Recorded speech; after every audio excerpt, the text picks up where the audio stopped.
ginagawa natin nagsisimula dahil sa pag-ibig ng Panginoon. Amen. So isipin po natin na ang gagawin natin ngayong umaga ay dahil mahal natin ang Lord at wala na pong iba pang dahilan. At yung pag-aaral nyo ng mabuti, paggawa namin bilang mga nanay, ay dahil mahal namin ang Lord. So, ngayon po handa natin patuloy ang ating puso at isip sa pagsamba sa Panginoon. Tayo pong lahat ay manalangin.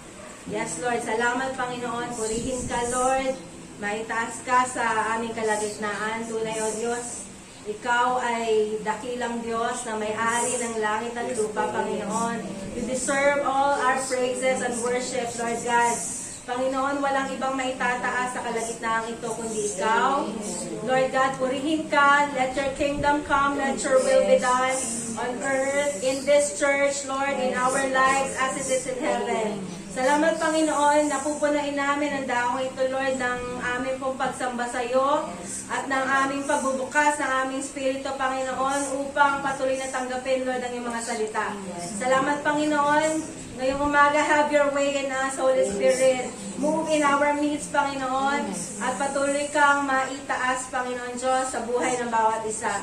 Panginoon, sa iyo namin binabalik ang lahat ng pasasalamat, for you are truly faithful and just. Yes. In Jesus' name, Amen. Praise God. Let's welcome natin siya to lead us in worship.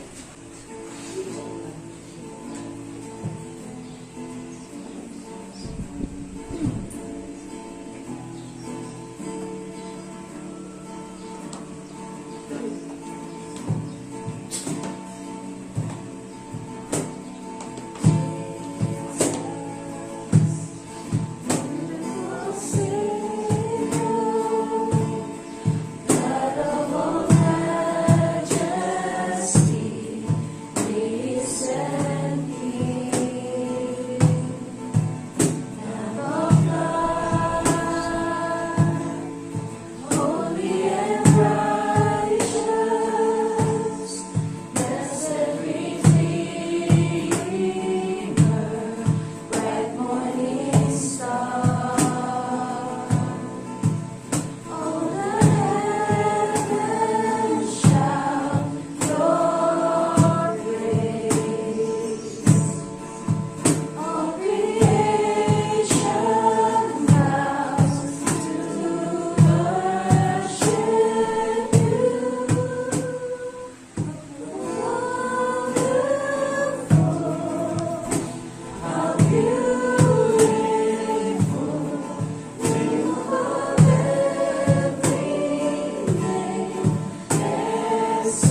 na banal. Salamat sa mga kapahayagan na ipagkakaloob mo po sa amin sa araw na to.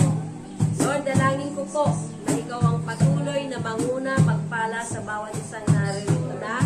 At salamat aming Ama sa mabuting kalusugan. Salamat sa maayos na kaisipan.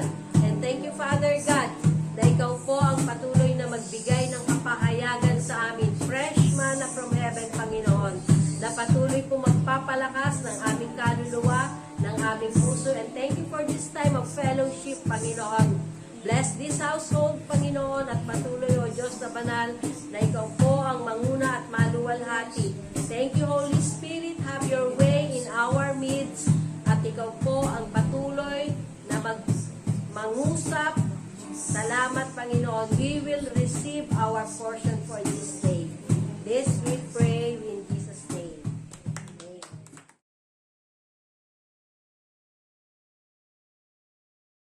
Good morning po. Morning po. So, kamusta po? More than a month tayo hindi nag-face-to-face, di ba? Pero patuloy yung ating online service. Nagdadala po ba kayo at kayo ay narito ngayon? Amen. Sige. Sabihin sa katabi nyo, it's good to see you. Oh, it's good to see you. Yan. Kailan kayo ulit nagkita? Dahil sabi ng Psalms 133 verse 1, Behold how good and how pleasant it for brothers to live together in unity. Diba? United tayo kapag sinabi ni Pastora online, online. Pag sinabing on-site, on-site. So, salamat po sa pakikiisa nyo na umattend para po sama-sama tayo na to sit. Ako po nakatayo.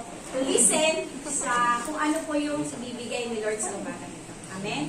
So, last week nga ba yun? Nung kami po ay umattend sa Baguio, nagpapasalamat ako sa Lord. Una-una sa pag-iingat niya sa amin dahil kami po ay nila Pastor Erwin.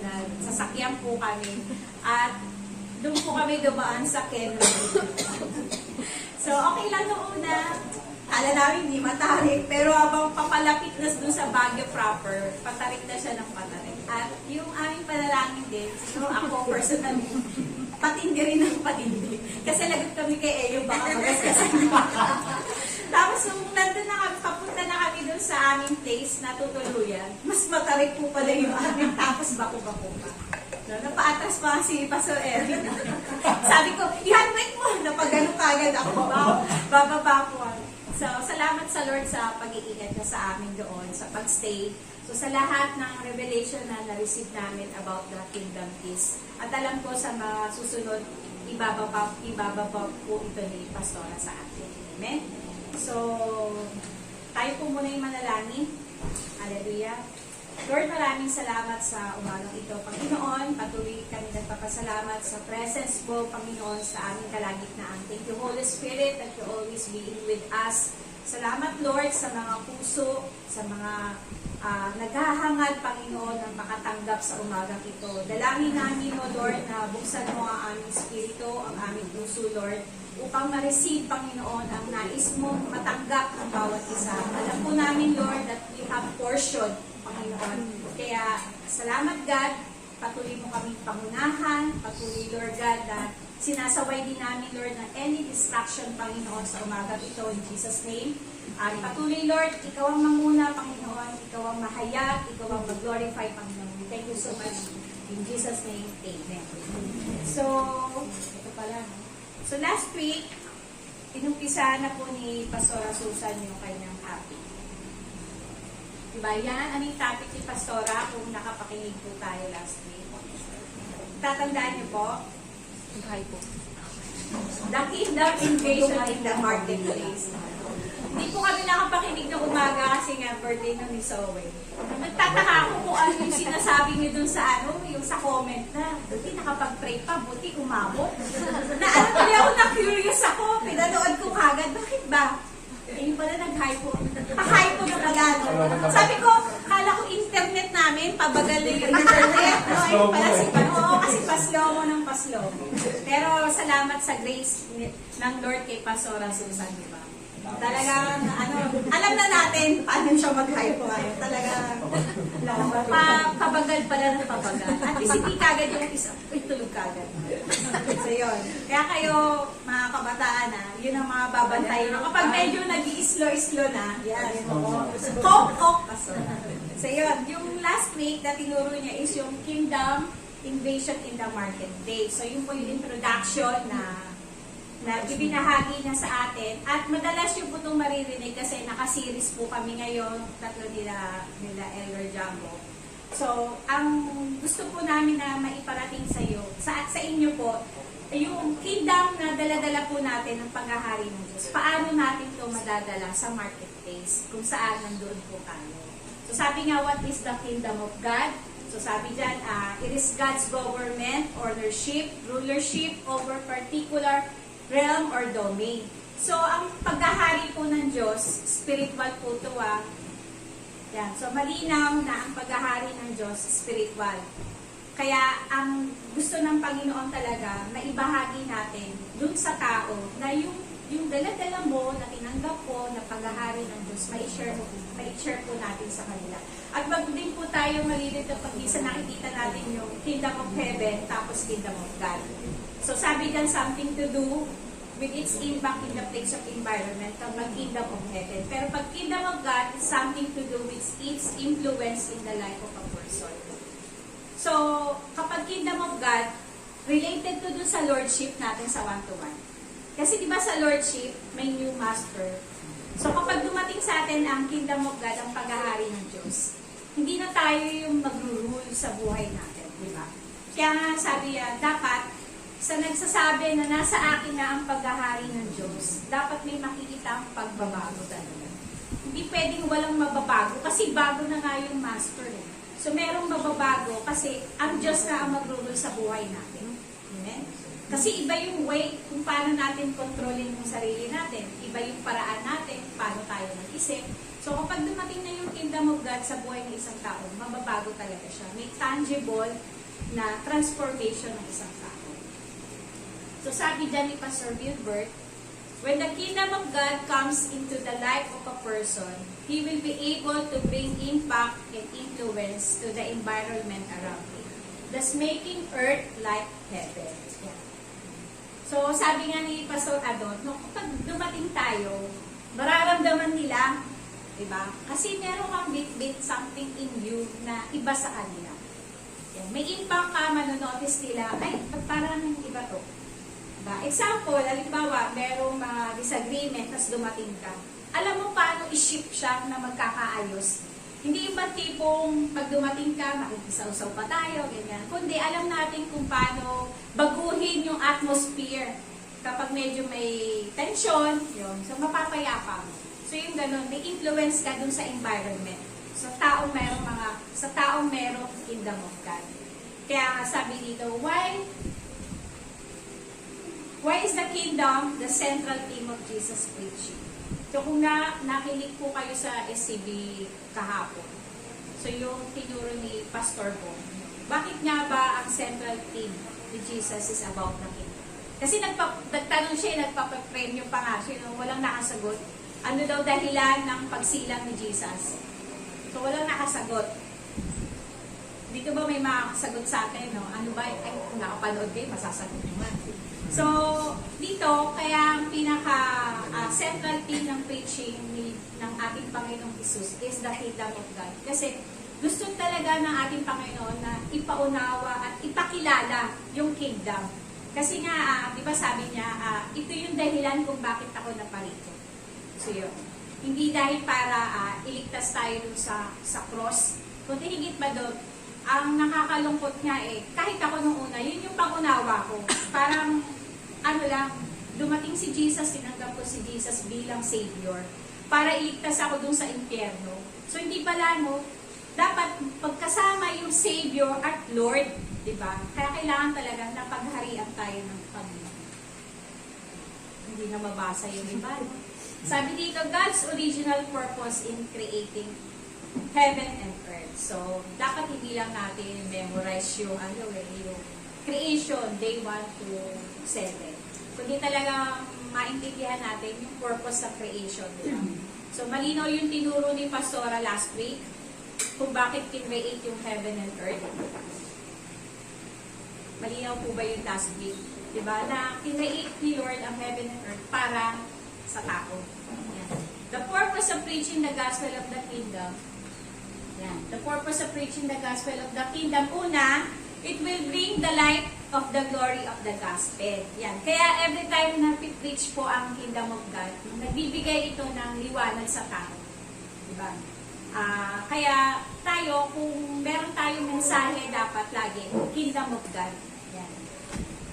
Tapos, sabi pa dito, it will cause man to become aware of his dominion mandate. Yan. Aware po ba kayo na meron tayong dominion mandate?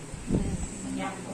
So, dahil sa mga pagtuturo, di ba, naging aware tayo kung wala pong nagtuturo sa atin na meron tayong dominion mandate, hindi natin malalaman. Kaya mahalaga yung pag-preach about the kingdom para nga maging aware ang tao na meron pala tayong dominion mandate. At mamaya yan po yung ating pag-uusapan. Tapos, sunod pa, it will cause man to experience heaven on earth.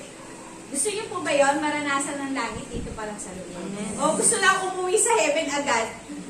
So, sabi dito, it will cause man to experience heaven on earth. If, so may kondisyon, if we will observe the principles of the kingdom. Yan po yung mga verses. So, dito pa lang talaga gusto ng Panginoon, maranasan na natin yung langit.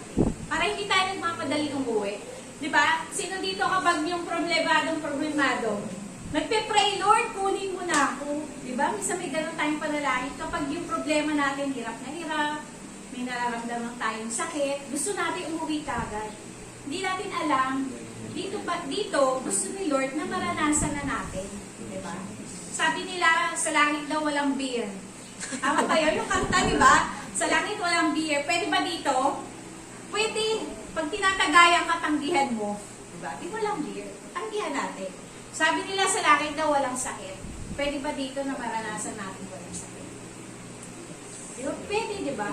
Kung i-observe natin yung tamang prinsipyo sa pagkain, aray, tamang prinsipyo sa pagtulog, aray pa rin sa akin kasi kagabi, ados ako natulog. Di ba?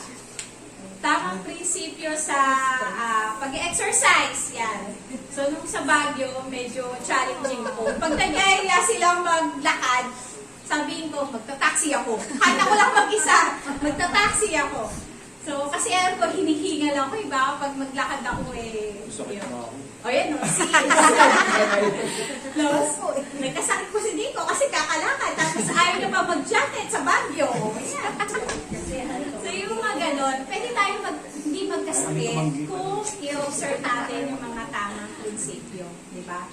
So, yung tamang pag-iisip din, kasi di ba, lalo ngayon yung mga mental health problems, so tamang pag-iisip, tamang emosyon, so, parang lahat talaga tama, para hindi natin maranasan yung tamaan pa tayo.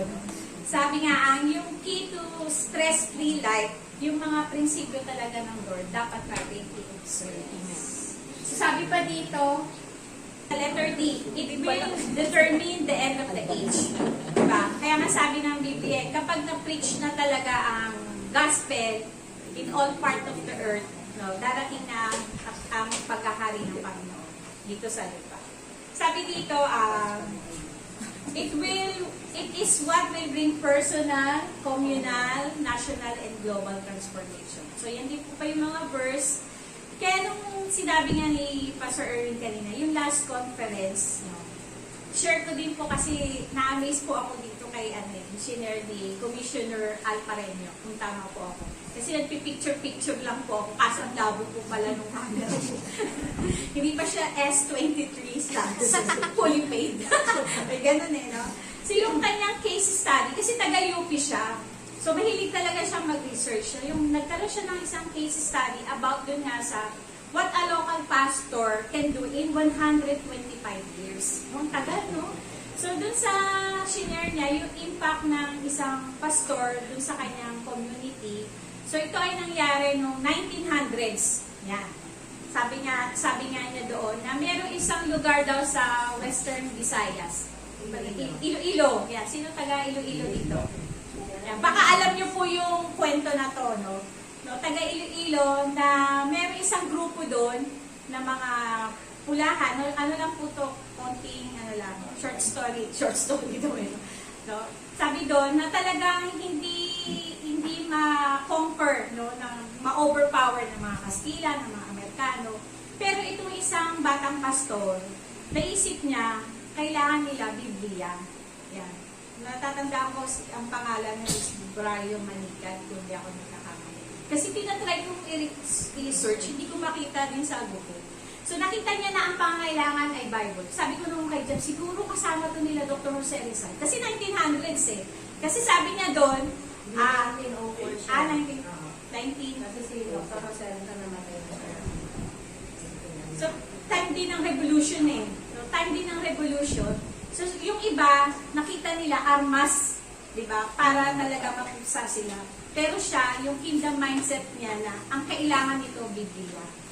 So, to make the story short, itong pastor na to, naging intentional siya kung paano niya isi-share yung Bible.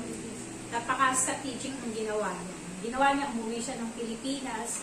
So, yung Bible, ginawa niya, tinranslate niya dun sa dialect. Ano ba dialect ng mga taga? Hiligay nun. Tinranslate niya yon yung gospel. Tapos, ginawa niya, pumunta talaga siya sa marketplace. Sabi niya talagang marketplace, yung mga palengke.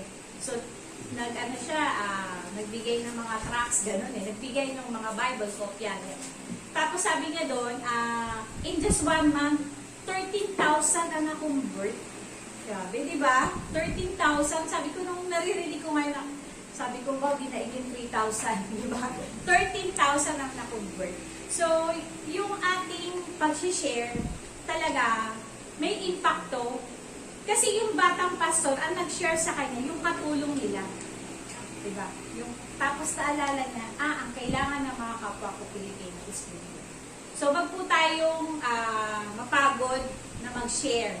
Kasi sabi nga, it will bring personal, communal, national transformation. Amen? So, sabi, dito na po ako mag-uumpisa. Parang haba ng ano. What is the kingdom mandate? Yan. Sabi, kingdom mandate is also called, nababasa niyo po ba? Dominion mandate. Lagi natin naririnig yung mandate, dominion mandate. Naintindihan po ba natin ano yung ibig sabihin ng mandate? Ano po ba yung mandate? Pinag-uutos. So, merong pinag-uutos sa atin, di ba? Pag sinabing dominion, mamuno. So, ibig sabihin, binigyan tayo ng Panginoon na mamuno. Binigyan kanya ng kapangyarihan na mamuno. Alam niyo po ba yon na binigyan tayo ni Lord ng kapangyarihan na mamuno? Diba? Kasi kapag alam mo, binigyan ka ng kapangyarihan, tapos you're in the position pa, diba? May iba yung perspective mo. Diba? Tama? May iba ang perspective mo pag naintindihan mo na meron kang power at meron kang position. Yan. Sabi dito, God's original intent in creating man is to manage. Yan. Sabi dito, talagang pinapaunawa sa atin ng Panginoon na earth is the intended place para ma-exercise natin yung ating dominion. So, pinag-aaralan natin ngayon talaga na nire-restore ng Lord yung ating earthly leadership. Yan. Diba? Lagi natin ito naririnig na we are a leader. Diba? Tayo ay leader. Kasi akala ko noon, nung tumanggap ako sa Panginoon, worship lang. Diba? Attend ka sa church, yan. Tapos worship, ministry, Bible study, yan. Kaya tuloy iba para ayaw natin sa church, sabi niya, boring naman, ganun lang yung buhay. Pero hindi pala, kasi gusto ni Lord na mas maintindihan natin na tayo ay leader at kailangan natin lumabas. No, hindi nagtatapos sa loob ng church yung ministry. Diba? Kaya yun yung ating pinag-aaralan talaga na paano talaga natin mai-invade yung marketplace. Yan. Sabi dito, God's intent in creating man. Ano ba yung intention ni Lord at purpose niya bakit na tayo nilikha? Alam niyo po ba? Diba, si Nanay Glo, alam mo na po ba kung bakit ka kinreate ni Lord? Kayo, nakapink kasi kayo na eh. Alam niyo na po ba kung bakit kayo nilikha ni Lord?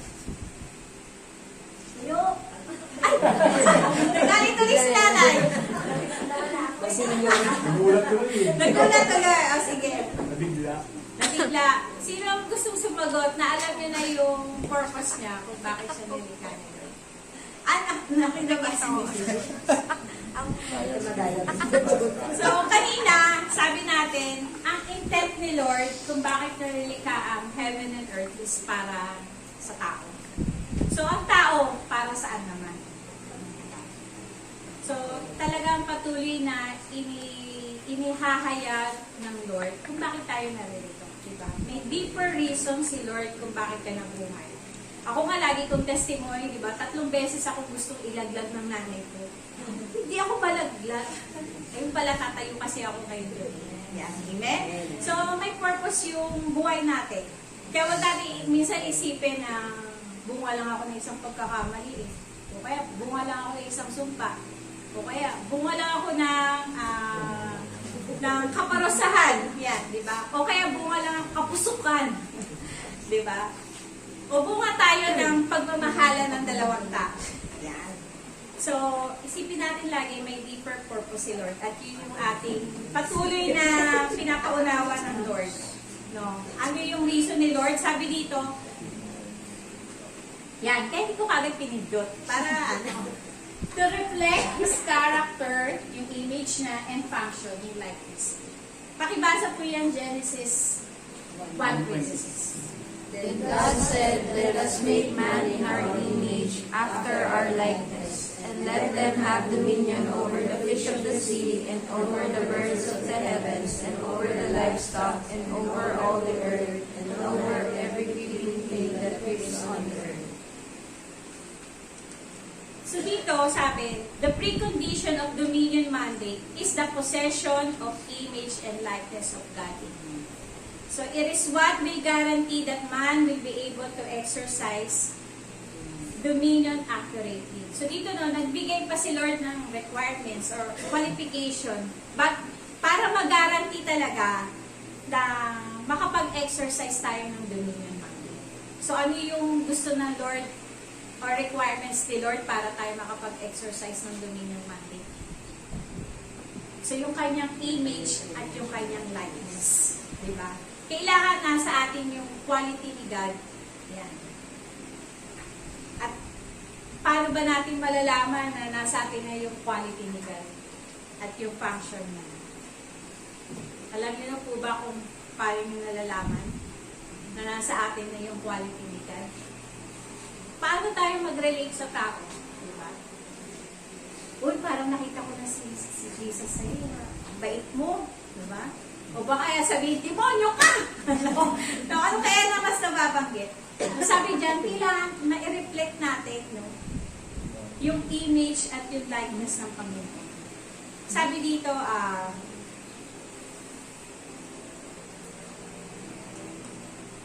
when man disobeyed God, his nature was corrupted by sin that made him malfunction on his dominion mandate of governing earth. So, simula nung nag-disobey ang tao, nakurap na sa atin yung nature na nilagay ng Panginoon. Kasi di ba sabi natin kanina, nilikha ni Lord ang tao na inilagay yung kanyang image at yung kanyang likeness. Pero bakit may precondition? Kasi nga, dumating yung kasalanan, di ba? Nakurap tayo, nakurap yung nature natin. Kaya sabi dito, paano natin malaman na nakurap tayo at mag-function tayo? Kasi halimbawa yung sa creation, di ba? Nung ang Lord is ginawa niya yung mga halaman. Ito yung isang example ni Pastor Wilbert. Lahat yan good, di ba? Kahit yung marijuana, good. Di ba? Kasi halaman siya, nilikha siya ni Lord, good yun. Paano nag-malfunction ang tao? Nabaligtad, na-abuse natin yung halaman. Di ba? Imbis na yung tayo ang mag-dominate dun sa halaman, yung mariwala na ang nag-dominate sa tao, na-abuse natin. So, yun isang sa mga senaryo na talagang nag-function ang tao. Kaya nung dumating talaga ang Panginoong Jesus, yun yung gusto na i-restore ni Lord, na maibalik sa atin yung image at yung likeness ng Diyos. Maibalik talaga yung connection natin sa Diyos. Kasi, the best way para maayos ang isang bagay ay ibalik sa gumawa. Tama? So talagang parang maging maayos tayo, maibalik yung image ni Lord sa atin, kailangan natin bumabalik sa Diyos lagi. Kapag alam natin na, ay Lord, nakagawa ko kasalanan, balik kagad tayo sa Lord. Diba? Huwag tayong lumayo, kundi balik sa Panginoon. Balik tayo kung sino yung lumikha sa atin. At yun ang ating Panginoon. Amen? So, pakibasa po yung Genesis 3:20. Hanggang 24. Therefore, the Lord God sent him out from the Garden of Eden to work the ground from which he was taken. He drove out the man at the east of the Garden of Eden. He placed the cherubim and a flaming sword that turned every way to guard the way to the tree of life. So sabi niya, no, God sent him out, yung tao, no, talagang pinaalis, no, kasi he is not capable to manage God's creation. Sabi nga ni Miles Monroe, di ba, we lose what we mismanage. So lahat na hindi natin kayang i-handle or i-manage, mawawala po talaga sa atin. Kahit sa bagay, di ba, yung payong mo nga lang, mismanage mo, sa mo ilapag yan, mawawala yan. Ang pera, pag hindi natin minanage ng tama, magiging one day millionaire ka lang, o bukas, ano ka na ulit. Mahirap ka na ulit. So, i-manage natin. Lahat ng pinagkakatiwala ni Lord, i-manage natin para hindi mawala. Tulad na nangyari sa Garden of Eden, di ba? Hindi nila na-manage yung binigay ni Lord para pamahalaan nila. Kaya, pinaalis talaga sila. Sabi dito, man has to work outside of the presence of God after he fell. Sabi, the fall of man has something to do with his fall from his dominion mandate. So, yun ang nawala sa tao, yung kanyang dominion mandate. Not his fall from heaven. So, nawala sa tao talaga yung kakayanan niya mag-take dominion. Hindi yung heaven ang nawala sa atin. Yung, talagang yung purpose nila para i-create tayo. So, mag-work po ang dominion mandate the moment na talagang ma-restore yung image ni Lord sa atin. Kasi sabi nga, kailangan natin i-reflect, di ba, yung image. Paano ma-reflect natin ang image of God kung wala si God sa buhay natin? Kasi di ba ang reflection is, yung image na nagbabounce. So parang pag humarap ako sa salamin, makikita ko si Nina, hindi si Jeg. Di ba? Kasi yung same image magbabounce. So, kapag hindi natin na-reflect ang image of God, so post po tayo, assessment, totoo ba na pinagahari ko na ang Diyos sa buhay ko? Kasi baka wala kaya hindi siya nagre-reflect. Kaya, yun, pag muli-mulihan natin na talagang si Lord dapat na yung naghahari sa buhay natin para ma-reflect natin yung kanyang image at yung kanyang likeness. Kasi, kapag nangyari na inalaw natin si Lord talagang maghari sa atin, maging king siya talaga sa buhay natin. Hindi lang savior, no? Kundi maging king sa buhay natin. Mare-reflect natin yung kanyang image. Sabi pa sa letter B, no, ano pa yung intention ni Lord bakit kinreate ang man? So kanina, malinaw na ano yung intention ni Lord bakit tayo kinreate? To reflect His image, diba? And His likeness. So, pangalawa, to procreate. Yan. Sabi ng procreate, hindi mabasa doon, to bring forth offspring so man can propagate. Yan. Congratulate niyo yung mga parents niyo. Kasi, na-serve namin yung purpose namin. Diba? Nag-procreate kami. Sabi ng Genesis 1, 27 to 28. Pakibasa po. So God created man in His own image. In the image of God He created him. Male and female He created them. And God blessed them, and God said to them, be fruitful and multiply and fill the earth and subdue it, and have dominion over the fish of the sea and over the birds of the heavens and over every living thing that moves on the earth. So dito, man was created in two model. So dalawa yung model na ginawa ng Diyos. Male and female. Yan. So gumawa ang Diyos ng dalawang modelo upang magsilang ng mga babies. Yan. So si Erin. Diba? Offspring ni Mama Jeng at ni Pastor Erwin. Yan. Kamukha. Sino ba kamukha? So, ito po yung isang intention or purpose ni Lord kung bakit tayo nilikha is para magparami. Yan. Sabi kasi dito, only through the union of this model. So, yung dalawang modelo, male and female, that has the mandate to fill the earth will be realized. So, hindi kalooban ni Lord din na magkaroon ng offspring outside the bond of marriage. No to teenage pregnancy, no? Mga kabataan, no? Paano kung hindi na teenager? Pero So, kailangan muna in the bound of marriage. Yan. Para talaga yung blessing ni Lord, di ba, maranasan. So, kaya yung pagpaparami din, no, dapat maging good steward tayo. Huwag tayo magparami na magparami kung hindi naman natin kayang i-manage. Hindi natin kayang pag-aralin. Diba? Hindi natin kayang bigay kahit yung basic needs. Diba? Ng bata.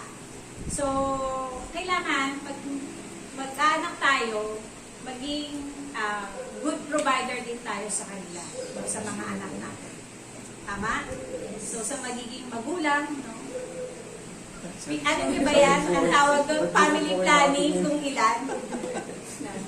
So, kailangan, tama na yung, may income na kayo. Yan. Naalala ko yung senior ni Pastor Ador din yata yun sa TCU. Diba? Yung mga lalaki. Bago kayo manligaw, sabi niya, kailangan may trabaho na kayo. Tapos sa mga babae naman, bago nyo sagutin yung nanliligaw sa inyo, kailangan may trabaho na siya. Yan. Dapat daw ganun. Kasi isang paraan nyo na nagiging good steward tayo. Yan. Sabi dito, man's decision to distort this natural means of propagation attracts the wrath of God. Kapag daw binabago natin yung natural na paraan ng Diyos para sa pagpaparami, no? Ini-invite natin yung galit ng Diyos. Kasi makita natin yan sa hindi po pakibasa. Ang haba. Kung kaya pa po For the wrath of God is revealed from heaven against all ungodliness and unrighteousness of men, who by their unrighteousness suppress the truth. For what can be known about God is plain to them, because God has shown it to them. For His invisible attributes, namely His eternal power and divine nature, have been clearly perceived ever since the creation of the world, in the things that have been made, so they are without excuse. For although they knew God, they did not honor Him as God or give thanks to Him, but they became futile in their thinking, and their foolish hearts were darkened. Claiming to be wise, they became fools, and changed the glory of the immortal God for images of immortal man, and birds, and animals, and creeping things. Sabi pa dito, verse 24 po.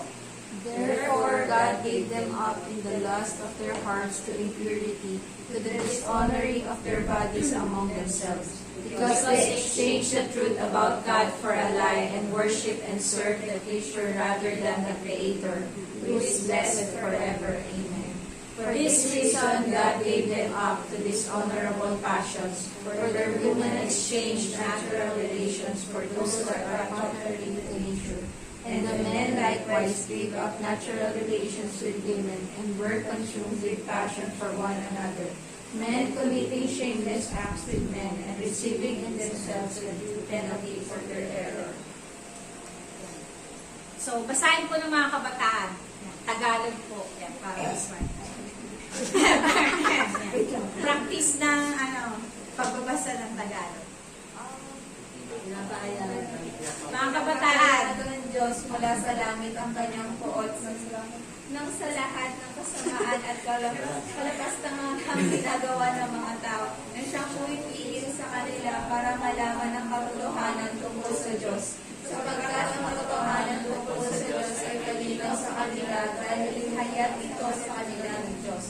Totoong hindi nakikita ang Diyos, pero mula ka nagtikhain niya ang mundo, ang kanyang walang hanggang kapangyarihan at pagka-Diyos ay may pahayag sa mga bagay na ginawa niya, kaya wala silang mahihatulan.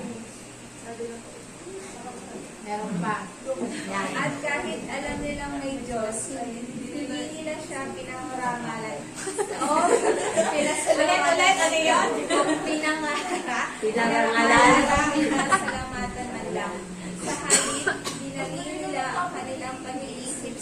bagay na walang kabuluhan. Kaya napuno ng kadiliman ng mga hangal nilang pag-iisip. Marunong sila pero lumilitaw na sila yung mga mangmang. Sapagkat ipinagpalit nila ang dakila at walang pamatayan Diyos sa mga Diyos-Diyos ang anyong tao na may kamatayan, mga ibon, mga hayop na may apat na paa, at mga hayop na nagsisigaw. Kaya hinayaan na lang sila ng Diyos na maruruming hangarin ng kanilang puso, hanggang sa lumuha sila ng kakalayan at kahiyahiyang mga bagay sa isa't isa. Ipinagbalik nila sa kasinungalingang ang katotohanan tungkol sa Diyos. Sinamba nila ang pinaglingkuran ang mga nilikha sa halip na ang manilikha na siyang dapat papurihan magpakailanman. Amen. Dahil ayaw nilang kilalanin ng Diyos, hinayaan na lang sila ng Diyos na gawin ang kanilang malalaswang pagnanasa. Ipinagpalit ng mga babae ang natural na pakikipagrelasyon nila sa lalaki sa pamamagitan ng pakikipagrelasyon sa kapwa-babae. Ganon din ang mga lalaki. Pinalikuran nila ang natural na pakikipagrelasyon sa babae at sa halip ay pinagnasan sa kapwa-lalaki. Kaya ang ginagawa nila sa isa't isa dahil dito pinarusahan sila ng Diyos ang nararapat sa kanila. Amen. No? Exercise, no? So dito, di ba, makita natin na galing ang Diyos sa kasamaan. Diba? Ayaw ng Lord ito. Kasi sabi nga dito, lalo na sa verse 26, no, pinagpapalit natin minsan yung natural na dapat na pakikipagrelasyon. Diba? Sabi dito sa verse 26, dahil ayaw nilang kilalanin ang Diyos, hinayaan na lang sila ng Diyos na gawin ang kanilang malalaswang pagnanasa. Ipinagpalit ng mga babae ang natural na pakikipagrelasyon nila sa lalaki sa pamamagitan ng pakikipagrelasyon sa kapwa babae. Ganon din yung mga lalaki, ayaw magpatalo ng mga lalaki talaga, no? Talagang, sabi, tinalikuran nila ang natural na pakikipagrelasyon sa babae at sa halip ay pinagnasahan ng kapwa lalaki. So, ito yung sa mga isang dahilan kung bakit talaga nai-invite natin yung galit ng Lord. Kasi kahit naman tayo, di ba, kapag meron tayong ginawa, di ba, ikaw yung gumawa, tapos pinakakialaman ng iba, di ba naiinis tayo?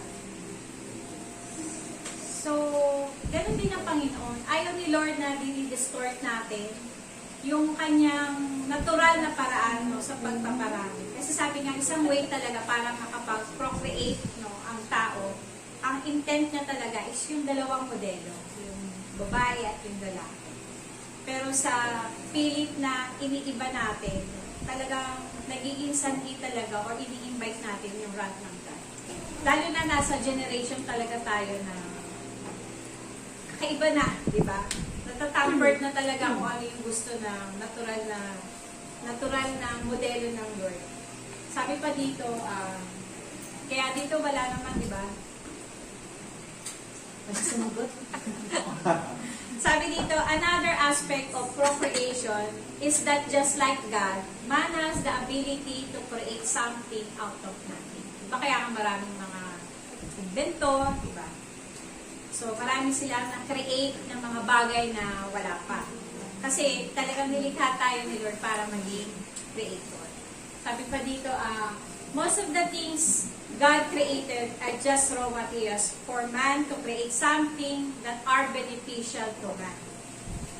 Tulad nga nung kanina nabanggit ko, ginawa ng Diyos sa mga halaman.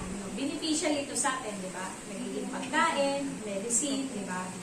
Nakakagawa ng mga furniture. No? At sabi mga babae, so narinig ko itong teacher ni Dr. Miles Monroe, di ba? Ang mga babae, bigyan mo yan ng sperm, ano ibibigay niya sa'yo? Baby, di ba? Create something. No? Bigyan mo yan ng grocery, ano ibibigay niya sa'yo? Meal, pagkain, di ba? Bigyan mo yan ng bahay, bibigay niya sa'yo tahanan. Di ba? Meron tayong abilidad na gano'n to create. Ano na yung beast mode naman? Inisin mo yan! Bibigyan ka niya kakayanan ng beast. So, ganon. Kaya, may kakayanan tayo. Amen? So, sabi pa, ano pa yung intent ni Lord? Bakit tayo create? To have dominion. Pag sinabing dominion, govern, rule, lead, master, manage, control, subdue over everything God has created. Sabi dyan, on the sea, fish, yung on the air, birds, on the ground, livestock, and all creeping creatures. Sabi dito, man was not created for dominion over man. Hindi nga po, basahin niyo po. Man was not created for dominion over man. That is why there is always resistance whenever somebody tries to rule over us. Yan, diba? So, sa lahat ng bagay, binigyan tayo ni Lord ng kapangyarihan para i-manage sila. Pero hindi sa tao. Except lang sa tao. Kasi sa tao, si Lord ang bahala doon. Diba? Kaya minsan, pag meron tayong gustong baguhin tao, diba? Minsan talagang kahit ilang sabi ka na, dakdak ka na, wala pa rin hindi mabago. Kasi talagang wala tayong kakayanan na magbago ng isang tao. Kundi Diyos lang. No, para magbago siya, gawin na lang natin talaga panalangin. Na dumating sa Kanya yung paghahari ng Diyos. Kasi hanggat hindi dumadating sa Kanya yung paghahari ng Diyos, walang mababago. So, malinaw na po yung intention ni Lord kung bakit tayo create. Para ma-reflect yung kanyang image at character. Para pag may nagtanong, alam na natin isagot, di ba? Kung mamaya may magpa-premyo. Pag nasagot lang ng tanong to, may 1,000 pesos. 500 lang pala. 500 oh. At magtanong na ako ngayon.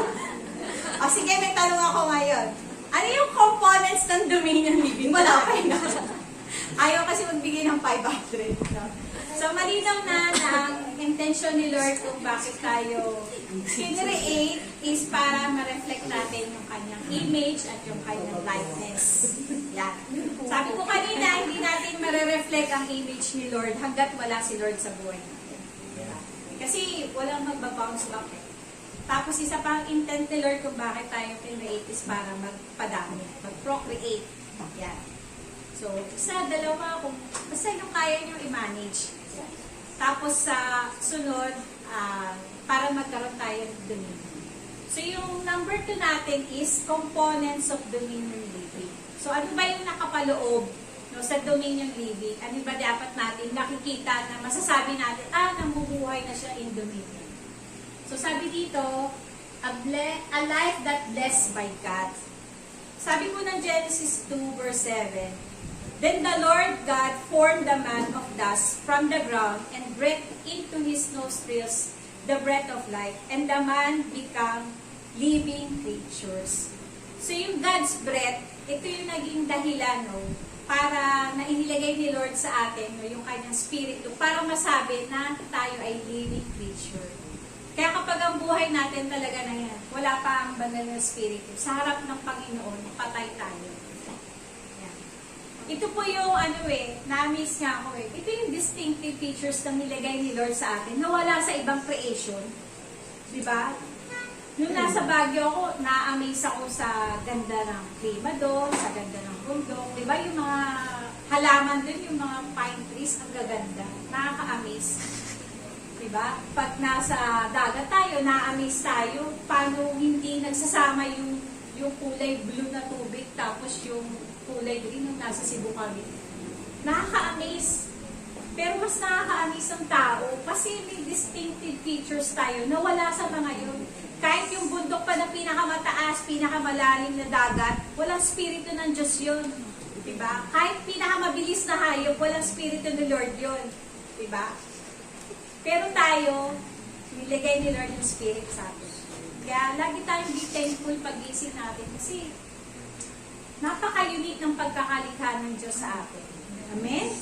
So, i-appreciate po natin lagi yung buhay natin. No? Kasi may distinctive features na nilagay ang Panginoon na wala sa ibang creation. Kaya, sabi dyan, blessed man ka, pinagpala ka. Huwag mo tignan yung laman ng bulsa mo para masabi mo blessed man ka. Huwag mong tignan yung bahay mo para masabi mong blessed man ka. Kundi ang tignan mo, nasa akin ba yung spirit?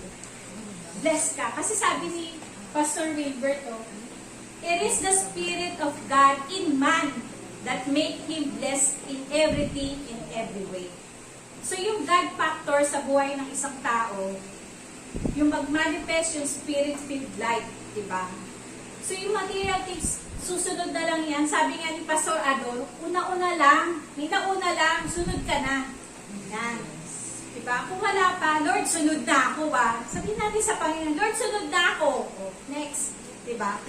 So, sabi ng Genesis 12:1-3, eto, paano ba biniless ni Lord si Abraham? Sabi dito sa verse 1, Now the Lord said to Abram, Go from your country and your father's house to the land that I will show you, and I will make you a great nation. Diba memory verse mo to, CJ? And I will bless you and make your name great. Yan. Makikilala yung pangalan mo. Diba? Kusina Castillo. Makikilala. Diba? So that you will be a blessing. I will bless those who bless you, and him who dishonor you, I will curse. Kaya kapag merong nagbabash sa atin, ano yun na yun? Palampasin niyo yun. Si Lord ang bahala doon. Kasi sino man yung nag-curse sa atin, di ba? Si Lord na mag-curse doon. So in all the families of the earth shall be blessed. Di ba? Kaya kailangan talaga, i-bless muna tayo ni God para maging blessing tayo sa iba. Amen? So gusto niyo ba yun na maging blessing din kayo sa iba? Amen. Amen? Di ba? Yan ang gusto natin na maging blessing din tayo sa iba. Sabi naman po sa Matthew 5, hanggang 11, kaya pakibasa. Seeing the crowds, he went up on the mountain, and when he sat down, his disciples came to him. And he opened his mouth and taught them, saying, Blessed are the poor in spirit, for theirs is the kingdom of heaven. Blessed are those who mourn, for they shall be comforted. Blessed are the meek, for they shall inherit the earth.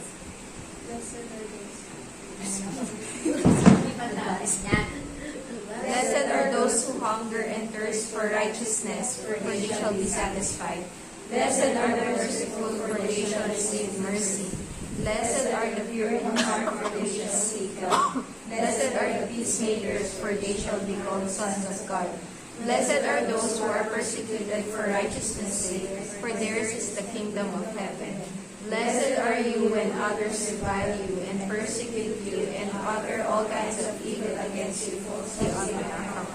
Rejoice and be glad, for your reward is great in heaven, for so they persecuted the prophets who were before you.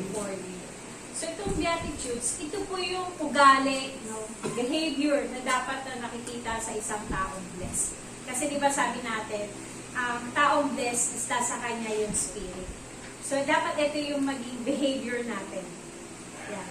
For in spirit, di ba? Meek, hunger and thirst in righteousness, di ba?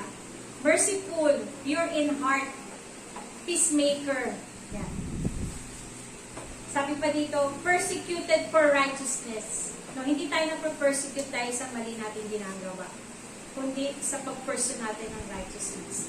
So, lahat yung mga attitude na yan, dapat ito daw yung nakikita sa taong blessed life. Ito yung behavior of the people of the kingdom.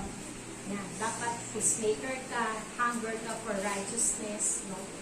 Kasi this attitude is by product of God impacted to us. Diba? Kung wala ang Diyos sa buhay natin, hindi naman natin kaya mag-reflect yung ganyang attitude. Diba? Kung dating ugali natin lalabas, baka pag may gulo, makikisaw-saw pa tayo. Lalo na kung mahal mo sa buhay yung inaaway, di ba ikaw din nakikisugod? Ganun kasi dati sa amin, pag may kaaway dun sa looban isa, parang lahat ng taga-looban, kaaway mo na.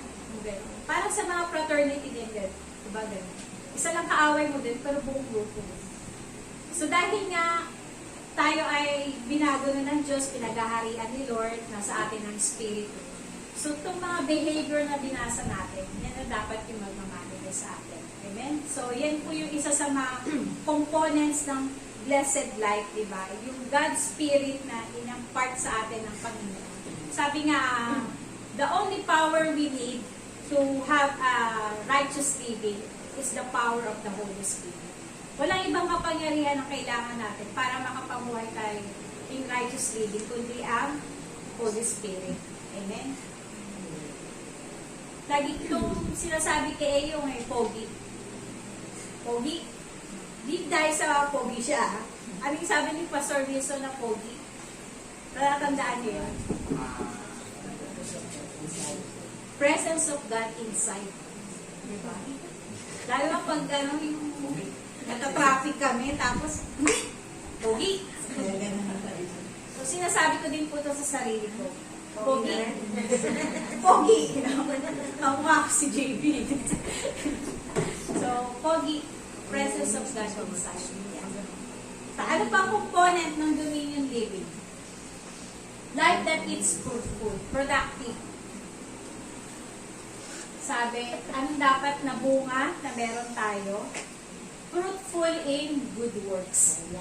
Good works.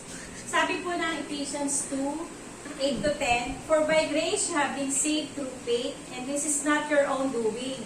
It is the gift of God, not the result of your works, so that no one may boast.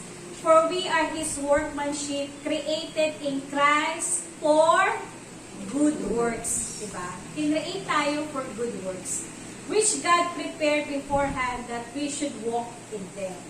So, created tayo in good works. Yan. Kaya nakakagawa tayo ng mabuti eh. Diba? Dahil yun ang pagkakadesign talaga sa atin ng Panginoon. Kasi posible sa isang tao na gumawa ng mabuti kahit wala pa siyang relasyon sa Diyos. Tama? Kasi di ba marami namang tao na kahit hindi Christian, ang babait pa nga minsan, mas mababait pa. Mas nakakagawa pa sila ng mabubuti. Pero imposible sa sinasabi niyang pinag-aharian siya ng Diyos, pero wala siyang fruit ng good works. Kasi sabi diyan, we are created, diba, in Christ for good works. Amen? Sabi pa ng Colossians 1 verse 10, so as to walk in manner worthy of the Lord, fully pleasing to Him, bearing fruit in good works. So, inaasahan talaga sa atin yung bunga ng good works. Diba? Kahit sa simpleng paraan. Diba? Na pwede tayong gumawa ng good works. And increase in the knowledge of God. So, sabi dyan, good works, nagbubunga yung buhay natin in good works. Hindi yung bunga nga, no? Lalo sa mga nanay. Diba? Mabunga ba ang mga nanay o mabunga nga? Mabunga nga. Mabungang mabunga nga. Tama. Pwede yun. No? Pero ito tip ko rin sa inyo, Kung gusto nyo na hindi mabunga nga ang mabungang nanay, dapat kayo din mabunga. Alam niyo naman kung bakit yan nagbubunga nga. Diba? Kaya, lahat tayong magbunga ng good works para walang mabunga ka. Yan. Sunod, fruitful in godly character. Sabi na, Galatians 5:22-23, but the fruit of the Spirit is love, joy, peace, patience, kindness, goodness, faithfulness, gentleness, self-control. Against such things there is no law. So, yan yung evidence sa isang tao na sa dominion natin. Dominion living na siya. Diba? Maka-Diyos na pag-uugali. Yan. So, sabi dyan, diba, sabi dito, there is no law against it. No? So, walang batas laban sa maka-Diyos na pag-uugali. Kung patuloy na pinamumuhay natin ang pag-ibig, diba? Yung kagalangan, kapayapaan, pagtsatsaga, kabutihan, diba? Katapatan, lalo na yung gentleness at self-control. Yan. Lalo na pagdasa kalye. Siguro walang laging tao dito. Pinapopost sa Facebook. Diba? Kaya yung taong pinangungunahan ng Holy Spirit, law-abiding citizen yan. Tama? Kasi may self-control eh. hindi taga-violate ng laws. Obedient. Obedient sa Lord, obedient kay pastora, obedient sa magulang, obedient sa teacher, di ba? Yung buhay niya nasa order. Bakit? Kasi governed by God na nga kasi tayo, di ba? Pinangungunahan tayo ng Holy Spirit. Kaya may bunga tayo na gano'n. Kasi di ba lagi nga natin sinasabi ito sa 1-to-1 eh. Di ba? Our lifestyle should back up our faith. So kailangan may bunga tayo ng godly character. Ano pang bunga ang hinahanap sa atin? Fruitful in winning souls for Christ. Sabi po ng Matthew 4:19, and He said to them, follow me and I will make you fishers of men. Diba? As we follow Christ talaga, kailangan natin na mag-disciple. Diba? Kaya may nag-1-to-1 pa po ba dito? Huwag natin ihinto yung 1-to-1 natin. Diba? Kasi may encourage po na magpatuloy po tayo kasi yung 1-to-1, hindi siya natatapos dun sa booklet. Kala nyo tapos na kayo dun sa booklet. Dito po yun, marami pang booklet. Diba? So, magpatuloy po tayo at kung may natapusan na kayo isang booklet, mag-pray tayo kay Lord. Lord, who's next? Sino yung gusto mo uli na ma-sharean ko? Diba? Amen? So, lagi tayo maghanap ng maiuwin natin para sa Lord. Diba? Iwin natin yung mga mahal natin sa buhay. Iwin mo yung best friend mo. Diba? Iwin mo yung nanay mo, yung tatay mo, kung hindi pa Christian. Iwin mo yung kapatid mo. Diba? Ako challenging talaga sa akin. Gusto ko iwin yung mga mahal ko sa buhay, mga kapatid ko, mga pamangkin ko. Tuwing pupunta ako doon, lagi kong panalangin, Lord, gusto ko silang iwin sila sa iyo. So yun, lagi tayong maghanap ng may iwiwin para kay Lord. Kasi yan yung isa sa mga fruits na hinahanap ng Panginoon. Ano pang component ng dominion living? Life that multiplies. Yan. Reproduce, nag-i-increase. Sabi dito, it means that you are reproducing your own kind. Nung tinanong ko si Silly, sabi ko, Jay, okay lang ba sa'yo? Lahat ng kasama ko katulad mo? Ayaw.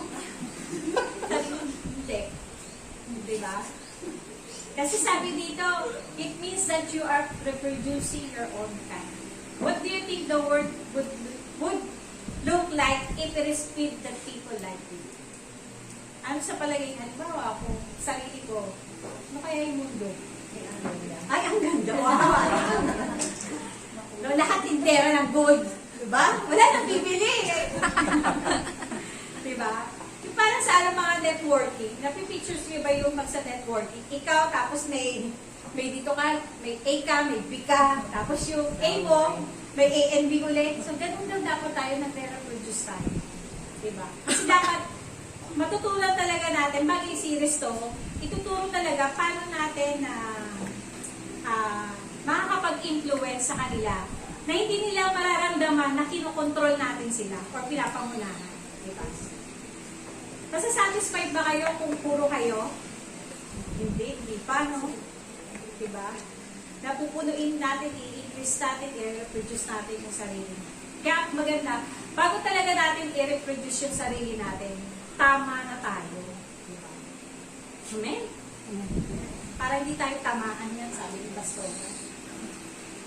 Sabi po ng Deuteronomy 30:15-16, pakibasa po. See, I have set before you today life and good, death and evil. If you obey the commandments of the Lord your God that I command you today by loving the Lord your God, by walking in His ways and by keeping His commandments and His statutes and His rules, then you shall live and multiply, and the Lord your God will bless you in the land that you are entering to take possession of it. So next week to, order po tayo kay budget ng pandesal. Kasi para mga hindi tayo nag-almusal na. Order ng pandesal. So dito, yung challenge ni Moises, diba? Sa mga tao, na alamin kung anong path yung gusto nilang i-take. Diba? Yung way ba na mag-lead to life o yung way na mag-lead to destruction. Sabi diba, I have set before you today life and good, death and evil. So sabi dito, talagang tinatry ni Moises na i-influensyahan Yan, nasumunod din sa Diyos yung mga Israelites, di ba? Sa pamamagitan ng ano, pagpapakita niya na ano yung pwede mangyari. Di ba? Tayo, di ba, mga magulang, minsan gano'n tayo. Pag pinapapili natin yung anak natin, binibigay natin yung mga advantage at disadvantage. Tapos kapag pinili niya pa rin mali, ay, ewan ko na lang. Kasi kung lahat nilatag mo na, ito yung magiging advantage niya, pros and cons. Tapos pinili pa rin talaga yung cons, ewan na lang.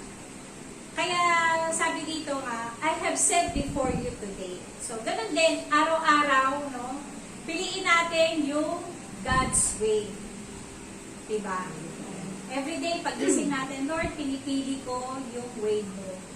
Diba? Hindi na yung way ko. Amen?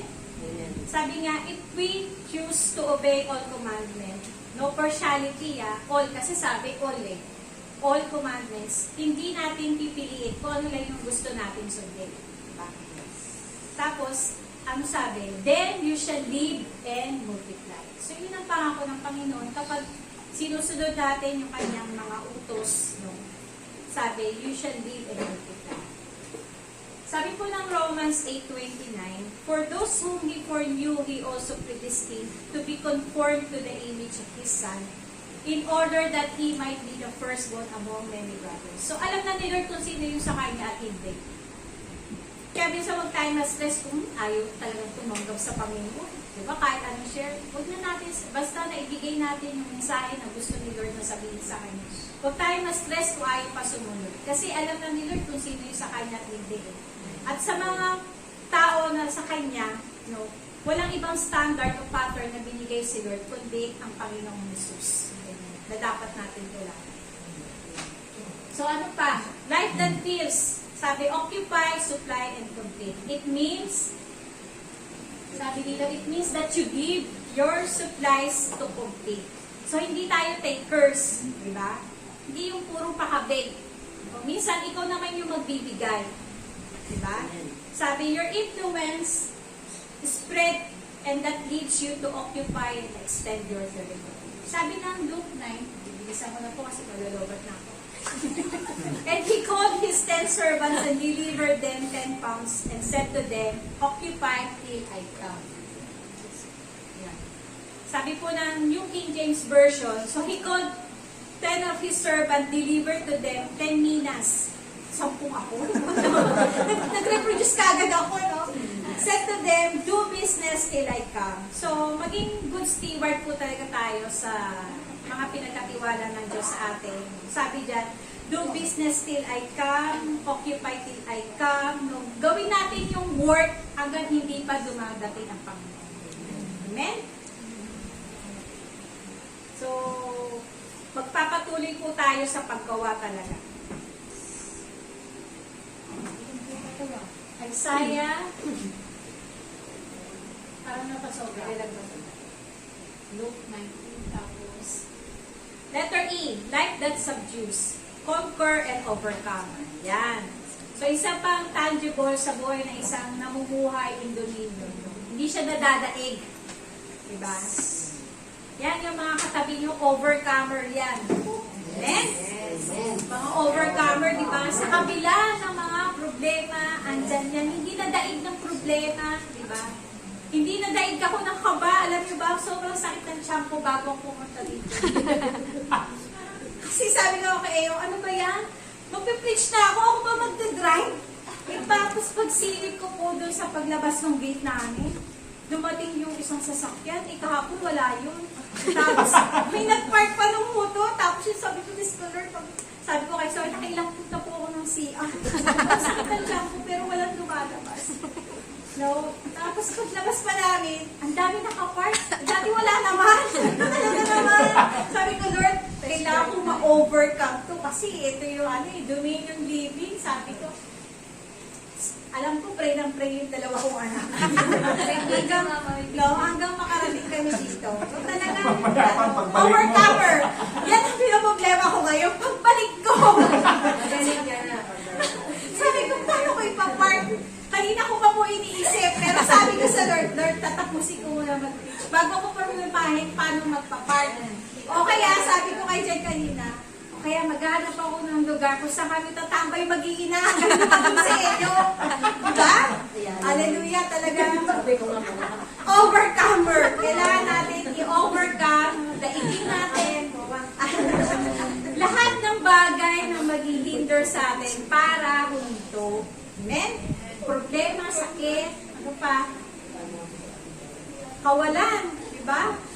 Kakulangan, no? Kailangan natin ma-overcome lahat yan. Takot, di ba? Ma-overcome natin. Even yung pag-aalala, kailangan natin ma-overcome yan. Amen?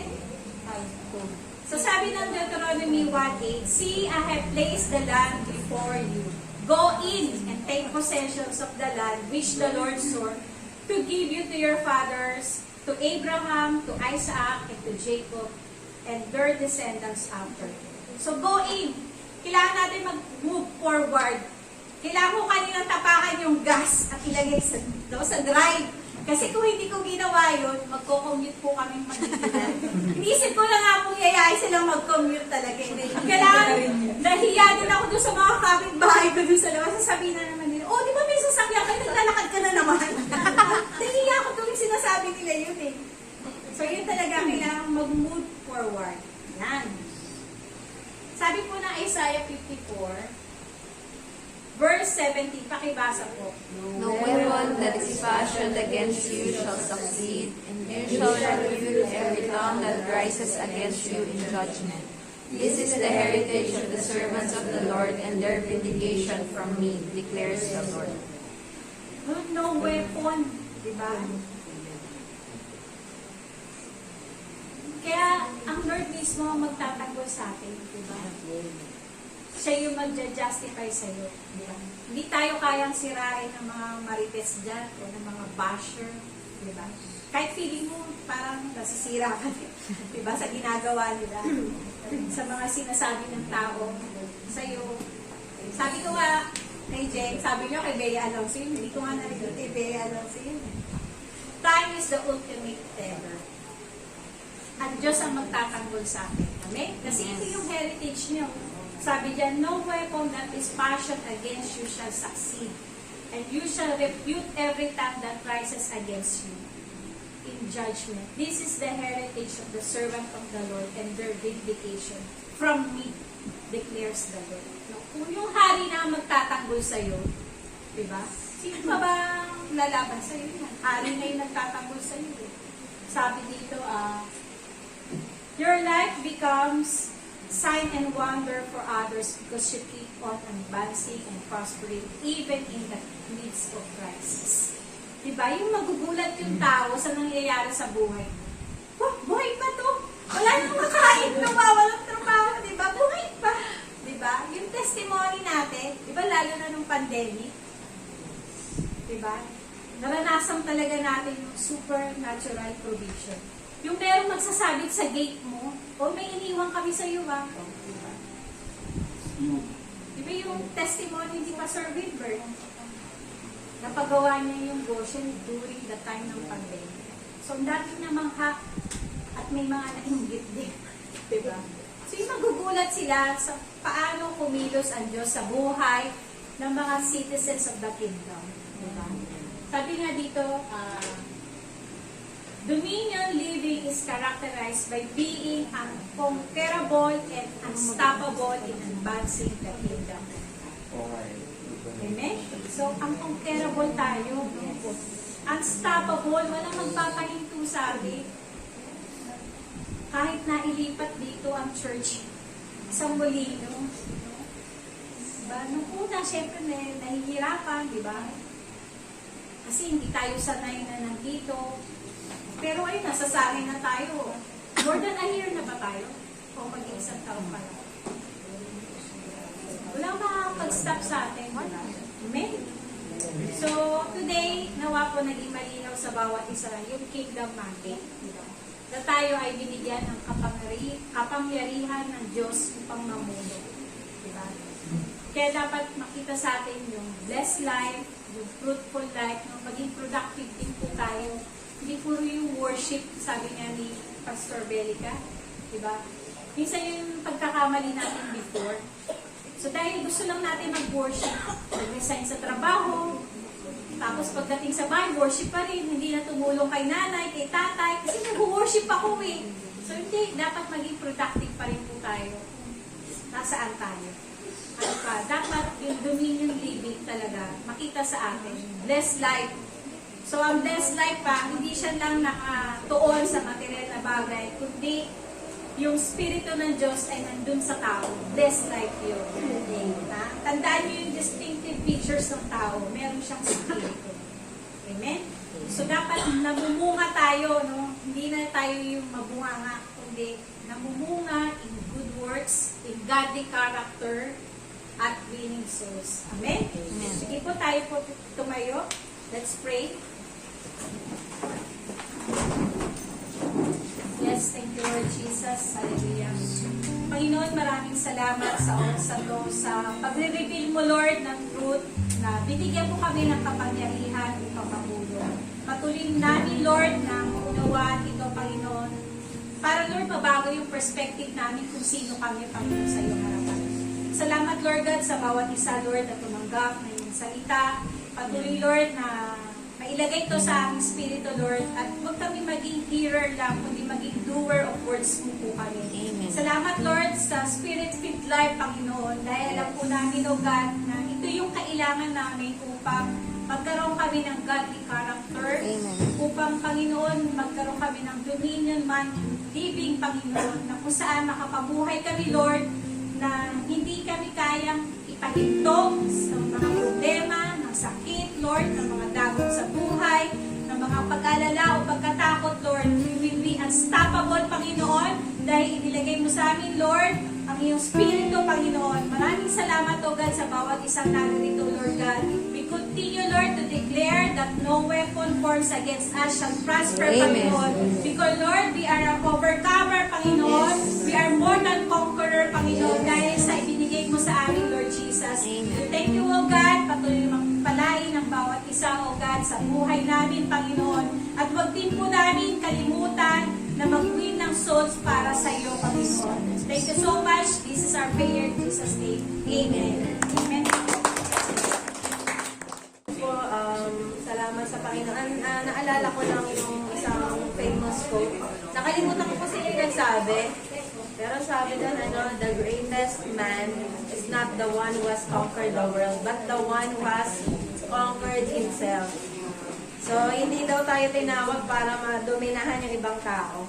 Pero, meron tayong ability na galing sa Holy Spirit to conquer ourselves. Ibig sabihin, dapat kung ano yung mga gusto ng sarili natin, na hindi kalugod-lugod sa Panginoon, kaya natin sawatahin. Okay? Sa biyaya ng Panginoon. Ayan. So, ngayon po tayo po yung magbibigay. Tayo po yung manalangin. Salamat, Panginoon, sa patuloy na pagbibigay mo sa amin, Lord, ng iyong mga salita, sa fresh revelation, sa pagre-remind sa amin, Panginoon, na ng dominion mandate, Panginoon Diyos, at sa mga susunod, Lord, aming tatanggapin ulit, Panginoon, ang mga kingdom keys, Lord, na iyo pong ipinagkatiwala sa iyong mga anak. Salamat, Panginoon, na magpapatuloy, Lord, ang iyong gawain, Lord, dahil sa commitment namin, Panginoon Diyos, na paglingkuran ka ng buong puso, Lord, ng buong lakas, Panginoon, sa pamagitan, Lord, ng aming mga tinatangkilik, Panginoon. Salamat po, Lord, patuloy kang maluwalhati, Lord, God, sa pagbibigay po ng bawat isa sa amin. Maitaas ka, at patuloy, Panginoon, na ikaw po, Lord, ang mag-glorify, maging masaya ka, Panginoon, sa presensya ng bawat anak mo, Panginoon, na nandito. Salamat po, Panginoon Diyos, sa iyong lahat ng kapurihan. In Jesus' name, Amen. Tayo pong lahat tayo manalangin. Heavenly Father, we come before your throne. Nagpapasalamat po kami sa buhay ng iyong mga anak. I pray, Father God, for a strong church na lahat mo ng aming napakinggan ay mai-apply agad sa buhay po ng bawat isa. Especially, Lord, doon sa mga matagal nang nakakilala sa iyo na hanggang ngayon ay hindi pa nababago ang kanilang kaisipan, ang kanilang buhay, at maging ang kanilang kabuhayan. In applying your kingdom domain, Panginoon, ay patuloy po nilang makikita ang manifestation nito sa buhay ng bawat isa. And I pray, Father God, na patuloy po magkaroon ng mabuting kalusugan, spirit, soul, and body, at hindi lamang po, Panginoon, na ang kanilang iniisip ay ang kanilang mga pang-araw-araw na pangangailangan. Dahil sinabi po ng iyong salita na kung ikaw ang aming uunahin lahat, Panginoon, ay pawang idadagdag mo na lang. Ano man yung kailangan namin, ikaw na lang ang magdadagdag, Panginoon. Kung uunahin ka namin at hindi lang po yung aming mga pangangailangan. Kung kailangan ng kalusugan, kailangan ng kagalingan, kailangan na, Lord, ng provision para sa pang-araw-araw na pangangailangan. Ano man yun, Panginoon, be it human resources, ideas, wealth creation, Panginoon, ikaw po ang magkakaloob kung nakikita mo na handa nang tumanggap ang iyong mga anak. Pagpalain mo po sila at salamat din po sa solusyon sa anumang problema na kanilang kinakaharap. And thank you, Father God, na ang kapayapaang nagbumula sa iyo ang patuloy po nilang kamtin sa kabila ng mga problema o pagsubok na kanilang pinagdadaanan, knowing na ikaw may kontrol ng lahat ng bagay at nasa iyo po ang solusyon sa lahat ng mga problema. Pagpalain mo po ang bawat isa at patuloy na tanggapin namin ang kagalingan namin, Panginoon, ang kalusugan namin, ang kapayapaan ng isip, Panginoon.